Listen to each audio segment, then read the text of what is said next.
a veces leo cada cosa de epistemología cualitativa que me arrepian. Entonces, yo quiero tener que yo sea usado con mis problemas y mis limitaciones, mas dentro de lo que yo estoy colocando. Entonces, gente, ahora vamos a conversar un poco.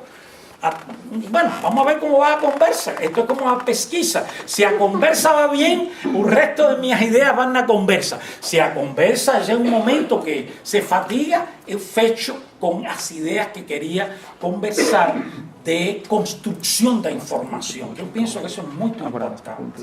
Aparte de la construcción de información. Ok, entonces, gente, tenga palabra. No preguntas necesariamente, puede ser comentarios de você, pueden ser cosas que no entienden, puede ser preguntas, puede ser lo que você quiera. ¿Okay? Suerte que son amigas que me convidaron, si no ya estaría preocupado. Pues. Con esta sala de calor estoy debilitado.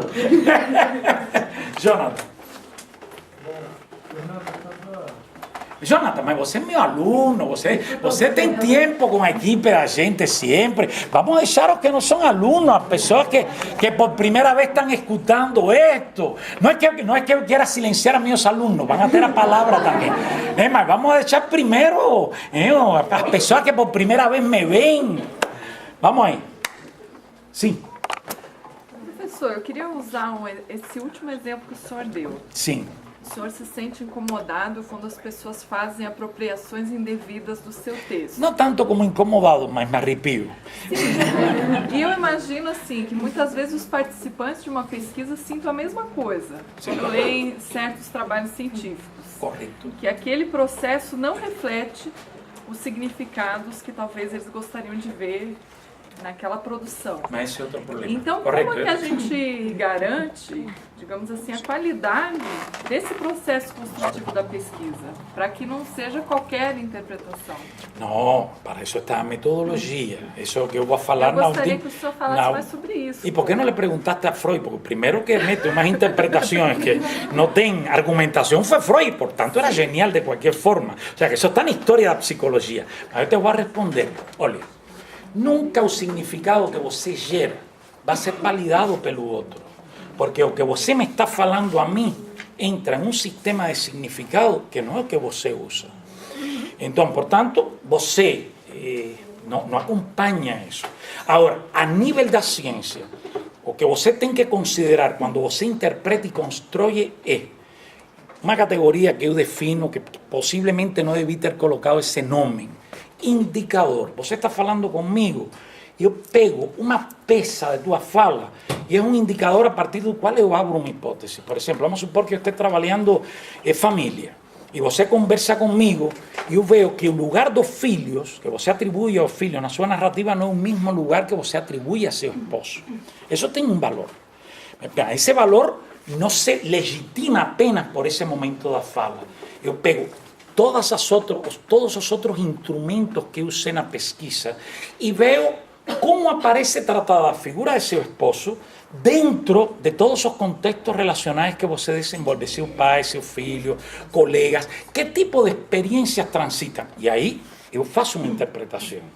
Essa interpretação está apoiada em todos os trechos dos instrumentos. Quando eu vou discutir essa pesquisa, você que está na banca, o que não pode encontrar uma via melhor que a que eu empreguei e que seja contrária, que derrumbe minha construção. E esse é o rigor da pesquisa. Toda pesquisa se acompanha de sistemas de informação que são hipotéticos, porque eu não estou partindo apenas da fala tua, eu estou agregando, adicionando um significado ao que você falou, significado que não está na tua fala. E isso, eu estou construindo pela diversidade de fontes que eu estou usando. Ou seja, os indicadores são elementos hipotéticos que ganham significado pela interpretação do pesquisador e que encontram pontos de convergência na diversidade de recursos que a pesquisa tem. Esses pontos de encontro de informações diferentes que apareceram por diferentes vias são um critério de legitimidade que você tem. E esse critério de legitimidade ainda se aprofunda quando os conceitos que você está armando dentro de tua interpretação comienzan a ter uma interrelação e você começa a ganhar visibilidade de um quadro que não está na aparência do verbalmente dito ou do praticamente expresso. Então é um critério como qualquer outro. A ciência não tem critérios infalíveis. A ciência tem critérios que são produções confrontadas. E o que avança uma pesquisa é pela brilhantez do pesquisador para destacar elementos que consigam um nível de convicção sobre o que ele está propondo e mostrar o sistema de evidências na fala do outro sobre o qual ele está construindo. Porque o grave peligro da interpretação na psicologia sempre foi adicionar coisas que não estão nos sistemas de informação que você constrói. Esse foi o grande peligro. Por exemplo, Freud sempre que fazia suas análises se referia a dois pontos muito fortes: o homossexualismo reprimido e a solução do complexo do Édipo. Então, tem um cara que foi o fundador, Gardner, o fundador da neopsicanálise cultural, que diz: Freud era brilhante com suas interpretações. Só que passei mais da metade de minha vida procurando meu homossexualismo reprimido e não encontrei ele. Possivelmente teria sido mais útil fazer outra coisa. Mas o problema de Freud era que não sempre Freud trazia ou fazia evidente o conjunto de elementos da fala do outro sobre a qual ele construía sua hipótese.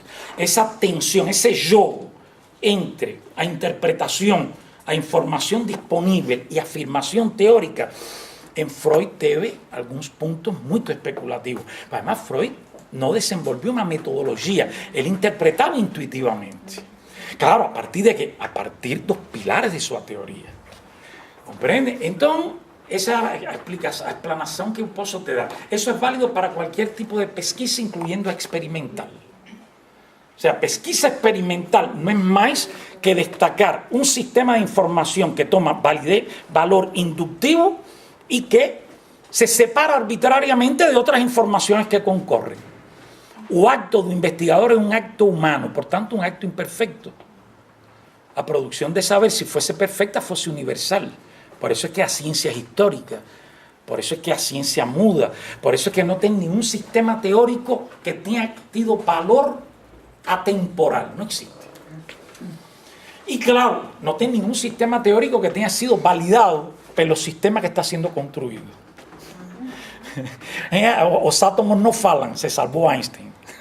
¿Verdad? O sea, no tiene ningún sistema teórico. Eso fue una intuição da fenomenologia social de Schultz, que o outro validara. Como você vai validar o que eu estou interpretando se eu estou fazendo interpretações que você não opera com elas na tua própria vida? Isso foi o importante da psicanálise.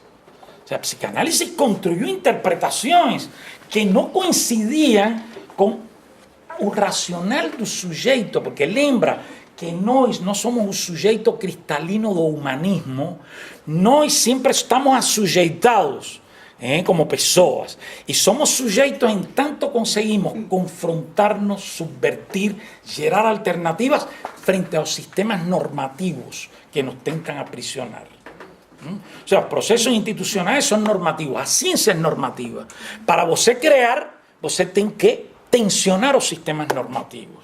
E os sistemas normativos se tensionam não apenas pelo acto agressivo, porque a vezes minha categoria de sujeito é mal interpretada.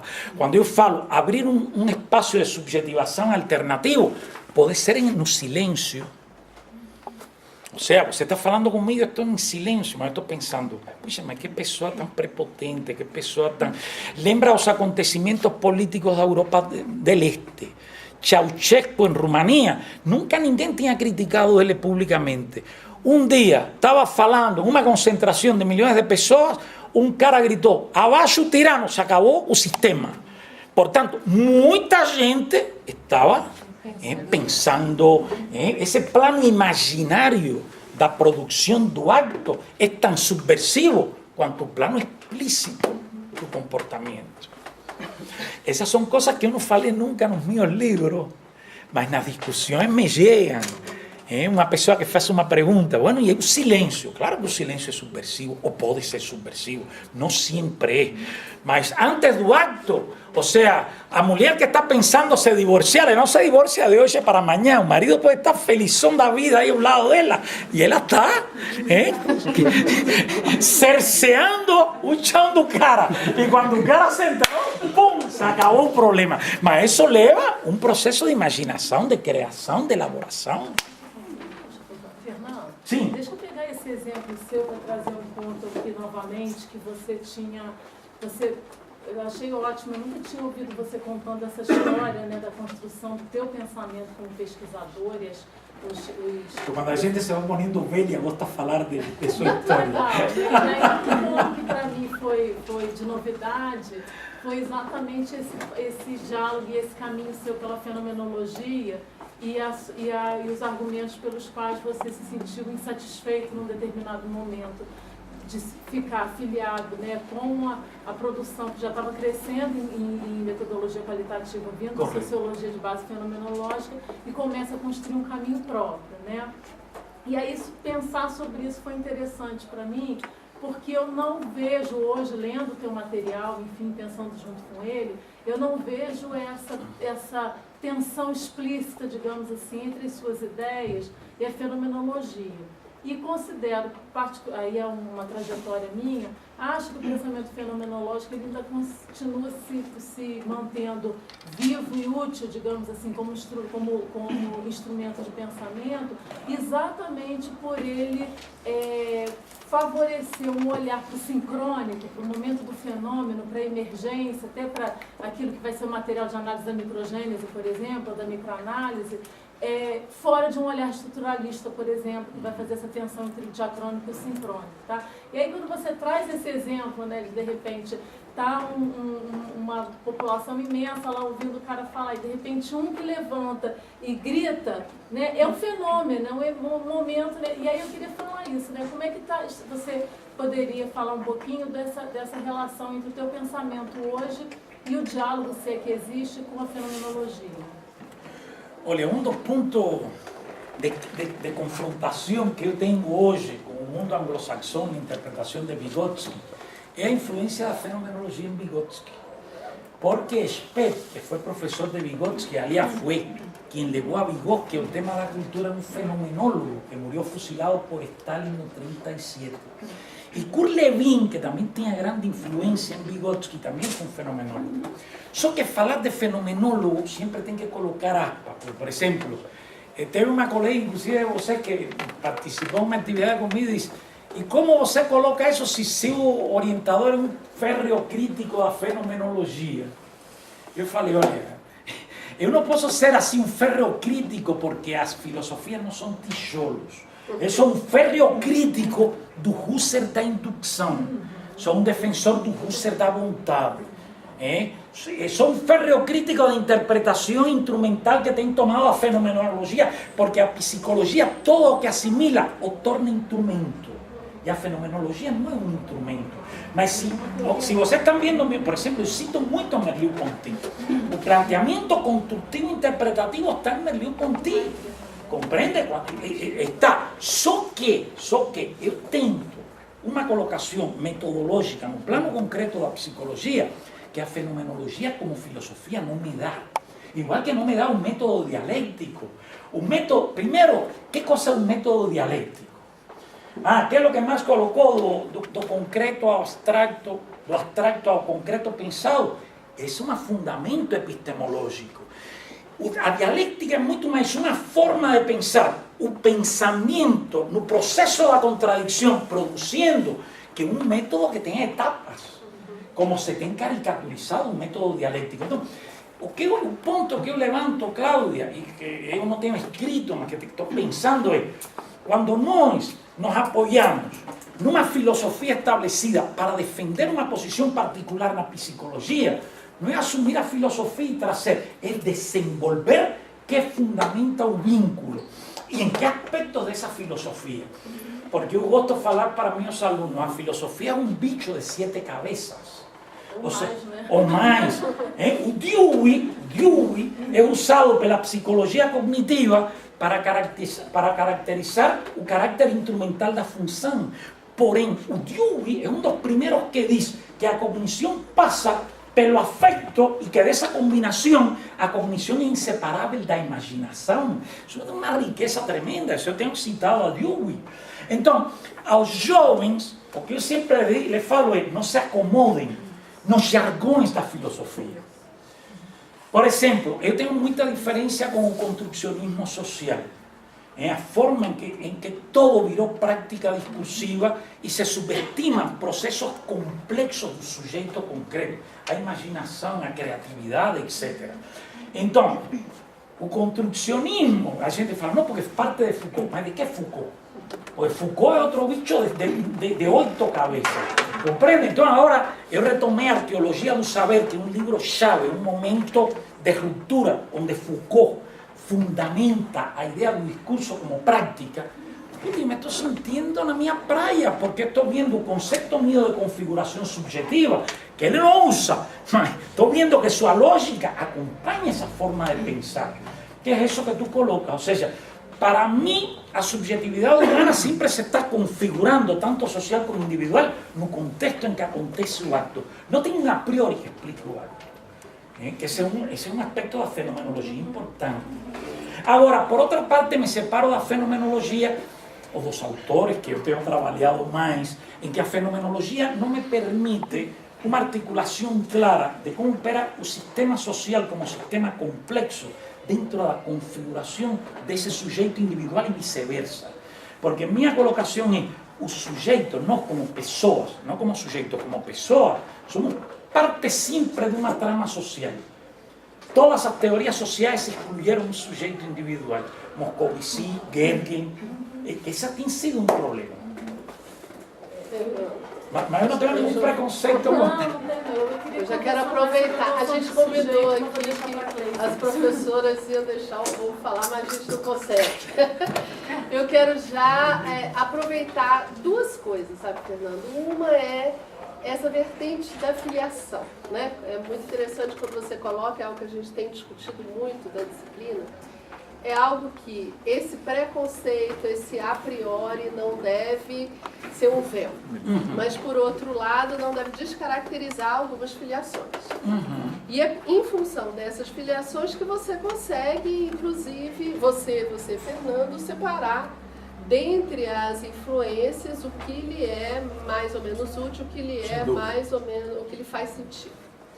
Então eu queria lhe provocar para essa filiação histórico-cultural, né, que você trabalha já há muito tempo, a distinção do porquê histórico-cultural, para além de todas as outras contribuições, da fenomenologia, da psicanálise, mas e o que dessa filiação sustenta algumas opções que são muito claras suas. Claras em termos epistemológicos, em termos até filosóficos, em termos teóricos, e que sustenta algumas escolhas metodológicas. Então, hoje, de novo, você repetiu a sua opção pela categoria de sentidos.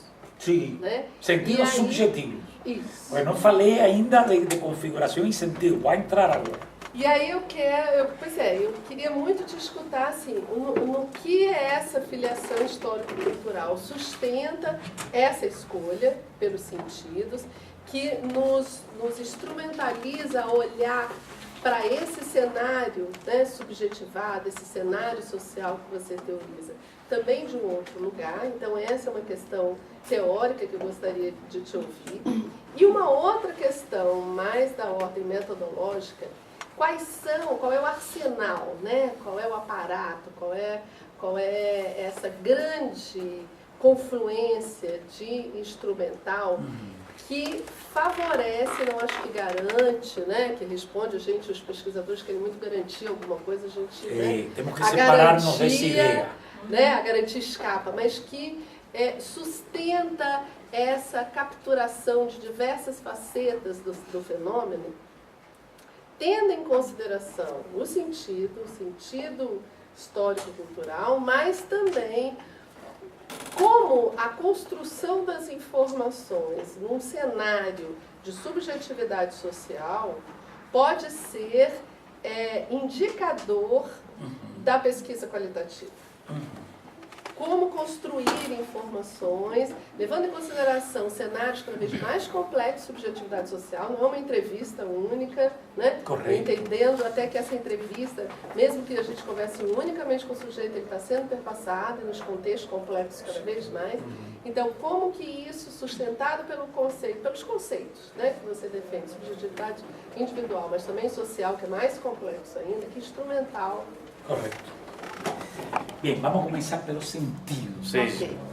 Eu penso que uma das coisas mais geniais de Vygotsky foi a forma em que ele define sentido a partir de um contexto em que essa categoria era usada pela linguística, não pela psicologia. Claro, Paulin era um psicólogo francês. Eu nunca... Eu primeiro não leio francês, é um grande déficit. Mas nunca consegui encontrar o original de Paulin. Eu, inclusive, quando esteve em Paris, procurei, não aparece por nenhum lugar. Porque um dos problemas que tem as histórias é que muitos antecedentes importantes, por exemplo, o próprio Vygotsky tem um diálogo com psicólogos alemães, que depois da Segunda Guerra Mundial, a Alemanha, o patrimônio histórico da Alemanha teórico voou em pedaços, e a vezes parece que Vygotsky tem muito mais do que se deixa ver na afirmação. Teve psicólogos alemães que trataram um tema do cognitivo, afetivo, a imaginação na arte muito forte, mas se perdeu esse ponto. Agora, qual é o ponto forte de Vygotsky e por que o histórico-cultural em esse conceito? Uma coisa que eu tomei consciência, não originalmente, mas quando participei, quando me sensibilicei com a psicologia social, porque minha formação era muito mais na personalidade, no desenvolvimento. Mas a psicologia social na União Soviética era um tabu, era um tema menos desenvolvido. Mas uma vez que eu me desenvolvi na psicologia social, uma coisa que me chamou muito a atenção é como a gente procura os conceitos que nos permitam a inteligibilidade de que o homem se configura em um espaço social múltiplo e complexo, mas essa configuração não é idêntica dos processos que participam nela. O sea, o homem não está determinado socialmente. O homem produz desde uma condição social, mas ele não está determinado, não tem nada externo que defina a qualidade minha como sujeito psicológico. Esse é um ponto forte, importantíssimo, porque a psicologia tem sido muito determinista. Então, Vygotsky, Clase, le dedica ao conceito de sentido exatamente 7 páginas em toda a sua obra. Mas são páginas geniais, porque Vygotsky diz: o sentido é o conjunto de todos os aspectos psicológicos que emergem na consciência perante da palavra. Olha que coisa interessante, está pensando uma unidade psicológica da consciência, mas no processo da conversação, no processo do diálogo. Ele não vai além disso.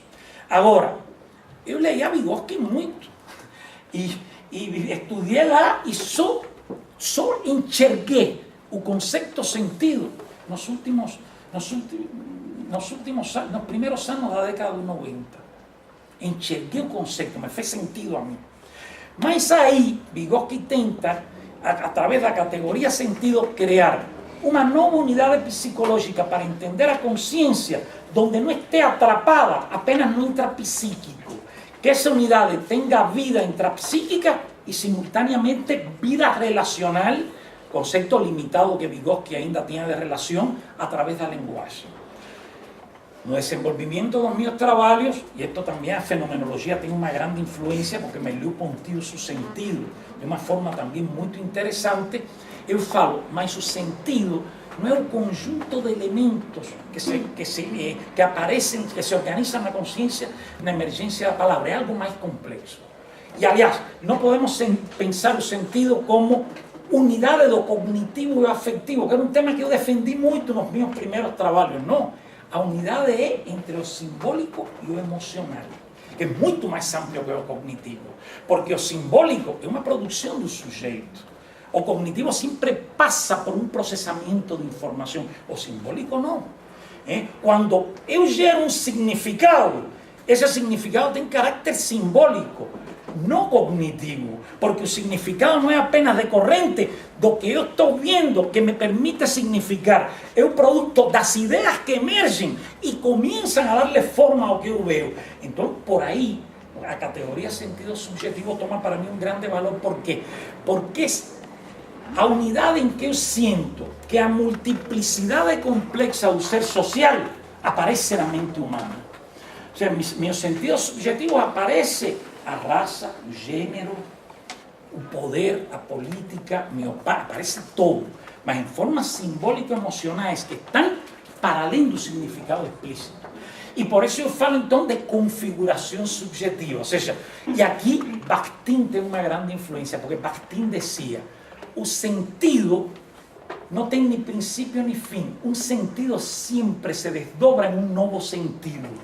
E então, evidentemente que a multiplicidade de sentidos que caracterizam a experiência humana se organizam em configurações que tomam formas diversas segundo o contexto em que o sujeito está. Então, o mundo de nós, este é um ponto forte da proposta da subjetividade, não é um mundo vivido pela gente, é como a gente produz subjetivamente nessa história esse mundo. Compreende? Ou seja, meu pai não é o que meu pai me deu, não é o que meu pai se dedicou a mim, é o que eu produzo sobre ele, que não vem apenas da minha relação linear com ele, vem da relação com minha mãe, com minhas tias, com meu mundo, das consequências dos actos de meu pai na minha história. Então isso é uma configuração com desdobramentos múltiplos, que eu posso não ter consciência dela, mas que ela se faz presente em quase todos os aspectos da vida. Então, são conceitos clássicos que me permitem explicar como a multiplicidade do social se organiza em cada momento da vida pessoal e da própria vida social. Porque o interessante do conceito de subjetividade, é interessante para mim, que eu defendo é o quê? Evidentemente que a dimensão subjetiva é crucial para analisar os fenômenos sociais. A subjetividade que eu defendo não é uma subjetividade intrapsíquica do indivíduo, é uma subjetividade dos fenômenos humanos. Todo fenômeno humano se expressa em tem um momento subjetivo. Ou seja, a vida social toma forma subjetiva. Não quer dizer, e isso meus colegas da equipe, a gente tem conversado muito, porque eles me fazem uma pergunta que eu quero pulir teórica, eles me dizem, mas todo não é subjetividade. Claro que não. Claro que todo não é subjetividade, mas todo que para mim faz um sentido agora é uma produção subjetiva. Ou seja, evidentemente que eu posso ter uma sala de aula como esta, mais quente não pode estar, é uma sauna. Pode ser que outro professor chegue aqui e já se queira ir, e uma vez que começo a falar disto, me puedo desmayar, mas não me vou. Porque o ser humano tem algo que gera. Não nos acostumamos muito na psicologia a ver o ser humano como efeito, como produto. Não, o ser humano é um gerador, um produtor. Por isso a categoria de, como se chama esta categoria dessa psicologia pontual norte-americana? Resiliência. A subjetividade, por definição, é resiliente. Nunca a subjetividade está moldada linearmente por nada. Uns sujeitos são mais normados, mais assimilados, mais passivos, mais pessoas. Outros viram sujeitos, geram alternativas, produzem. Porque o sujeito, não sempre, que isso é uma coisa que eu quero enfatizar nos meus artigos próximos, ele não é só um cara, pues a veces pues surgen metáforas também com o conceito. A gente, um sujeito é o cara combativo, o cara que subverte, o cara... Não, como eu falo, o sujeito do silêncio. É um sujeito, porque na verdade o que define o sujeito em última instância, gente, é sua reflexividade, sua capacidade de produção subjetiva, não seus actos. Entre acto e configuração subjetiva não tem um relacionamento linear. Eu fico frio, gente, frio. Um irmão de um amigo meu que eu veia que queria ser o pai de uma forma tremenda, morre o pai. E meu amigo, como se fosse meu irmão, estamos conversando. E meu amigo diz, puta, porque eu gostaria de estar no aniversário do papai para as cenizas dele e tal. E o irmão, e le diz ao irmão, tu gostarias também de reunir-nos nessa data? E diz o irmão, a mí eso me é indiferente. Meu pai, que me levava sempre, escutei em este momento de 44 anos, meu pai que sempre me levava ao beisebol quando era menino, quando ele teve a outra mulher, ele não me atendeu mais. Eu não tenho nenhuma, já meu pai não existe. Gente, eu vi como ele tratava seu pai. Carinhoso, próximo. O pai era um homem que tentou aglutinar os filhos, mas existia uma produção de sentido subjetivo que estava por dentro. Que quando essa figura faltou, já a subjetividade é outra, não é a mesma. Ou seja, quando a figura está viva, a figura é parte da configuração em relação a ela. Quando a figura morre, já é outra figura. Então eu me surpreendi e falei, gente, fantástico para pensar o tema. Como todo esse processo, não é que ele sempre repetiera esse processo, não. Esse processo estava aí e se configurou possivelmente no momento em que ele foi capaz de falar isso para o irmão dele. Processo muito complexo. Agora, quando eu falo de configuração subjetiva e sentido subjetivo, Cleice, eu não quero que essas sejam as únicas categorias da psicologia. Agora, o conceito de configuração subjetiva eu defendo muito por quê? Porque ele tem uma maleabilidade e uma plasticidade que poucos conceitos têm. Por exemplo, quando eu estava falando que as teorias não podem ser a priori, a configuração subjetiva nunca é a priori. A configuração subjetiva é um modelo teórico para ser construído no curso da relação com os outros. Os elementos hipotéticos que emergem para eu ter uma hipótese de uma configuração subjetiva que estou estudando vão aparecendo na pesquisa. Então é uma categoria que é teórica, mas que simultaneamente tem um valor epistemológico, porque não é a priorística. Então, a configuração subjetiva é um modelo para dar conta da diversidade de um fenômeno humano sempre singular. Porque lembra que uma das coisas que a epistemologia qualitativa defende muito é o valor da singularidade. Os fenômenos humanos são fenômenos singulares. ¿Dónde está a generalização? Na construção teórica que permite explicar essas singularidades. Mas não podemos padronizar o humano. Temos tido uma psicologia, no filho de pai divorciado. Todo está na trama de nós. Eu sempre falo, se Freud tivesse tido, não tivesse tido, o pai é velho Jacob, feio e velho, a mãe é bonita, possivelmente nunca teria pensado no complexo do Édipo. Porque os conceitos que nos permitem inteligibilidade no plano do saber estão na trama da existência, só que tomam outra possibilidade dentro do embarcamento metodológico. Agora, aquela ciência que pretendia separar a vida da ciência, para mim caducou. O sujeito, o autor, ele é vivo, ele é um momento, como incluso Guba e Lincoln dizem, o principal instrumento da pesquisa qualitativa é o pesquisador. Então, 100%. Então, por aí vem, Cleice, a motivação cultural histórica, porque eu sinto que não sempre somos pessoas culturalmente colocadas. Inclusive, eu te diria, a racionalidade humana, isso vem de Nietzsche, vem de Schopenhauer, é verdade que ela é um mito, porque minha racionalidade apenas opera dentro dos marcos de minha cultura. E quando eu tento analisar uma pessoa de outra cultura pela minha racionalidade, com muita frequência estou violentando isso eu penso que é parte do drama humano. Como é possível que o único animal racional é o único que está em guerra desde que se conhece, desde que se olhou? Estão matando uns a outros. Como é possível explicar isso? Nós temos que explicar muitos fenômenos sociais.